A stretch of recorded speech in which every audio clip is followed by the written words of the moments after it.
শুক্রবার জুমার দিনে 21 বার এই দোয়াটি পড়ুন, তাহলে আপনার সকল মনের আশা দুঃখ দুর্দশা আল্লাহ রাব্বুল আলামিন পূরণ করবে। জুমার দিন একটি বিশেষ দিন, আমলের দিন, ইয়াউমুল জুমআহ। এই জুমার দিনটা হচ্ছে মুসলমানদের একত্রিত হওয়ার দিন।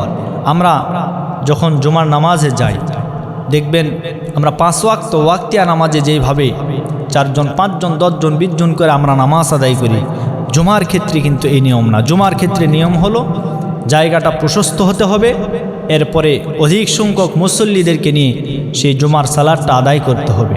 তো জুমার সালাতের ব্যাপারে অসংখ্য হাদিস রয়েছেন। এই জুমার দিনে দোয়া কবুল হয়। জুমার দিনে কেউ যদি উত্তম রূপে গোসল করে ওযু করে যদি মসজিদে সর্বপ্রথম প্রবেশ করতে পারে, আল্লাহ রাব্বুল আলামিন একটা উট আল্লাহর রাস্তায় সাদকা করলে যে সওয়াব হয়, সেই সওয়াব সমপরিমাণ সওয়াব রব্বুল আলামিন ওই বান্দার আমলনামায় দান করবেন। এজন্য জুমার দিনে এই ফজিলতগুলি আমাদের রয়েছে।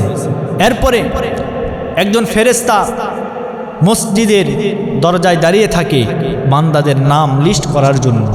এক পর্যায়ে লিস্ট করতে করতে ইমাম সাহেব যখন খুতবা দেওয়ার জন্য দাঁড়িয়ে যায়, ওই ফেরেশতা তখন বসে যায়।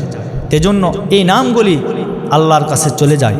যাওয়ার পরে রব্বুল আলামিনের কাছে নামগুলি পেশ করা হয়। যাদের নামগুলি খাতায় উঠে যায়, আল্লাহ রব্বুল আলামিন তাদের জীবনের সমস্ত গুনাহগুলি আল্লাহ মাফ করে দেয়। এজন্য জুমার দিন আমরা সূরা জুমআর ভিতরে, জুমআ শব্দের অর্থ হচ্ছে সমাবেশ। যেহেতু জুমার দিনে এলাকার পাড়ার মহল্লার সমস্ত মানুষগুলি একত্রিত হতে পারে, সেহেতু এই দিনকে বলা হয় জুমআ। জুমআ মানে জমায়েত হওয়া।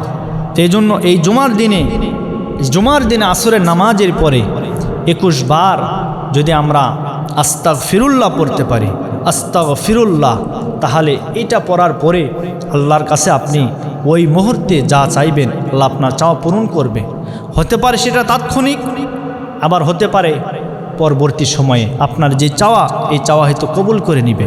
সুতরাং আল্লাহকে আমরা এমনভাবে আল্লাহর কাছে চাইব, আমরা ইতিম, আমরা ফকির, আমরা মিসকিন। আল্লাহু গানিয়্যুন ওয়া আনতুমুল ফুকারা। আল্লাহ বলেন, আমি হলাম ধনী, আমি প্রশংসিত ধনী, আর তোমরা সবাই ফকির। তোমরা আমার কাছে চাও, যদি চাইতে পারো তোমাদের চাওয়া আমি কবুল করে নেব। সুতরাং জুমার দিনে আসরের নামাজের পরে 21 বার আস্তাগফিরুল্লাহ এই আমলটুকুন করতে হবে। যদি আমরা করতে পারি, আল্লাহ পাক আমাদের সকল মনের আশা আল্লাহ কবুল করবে।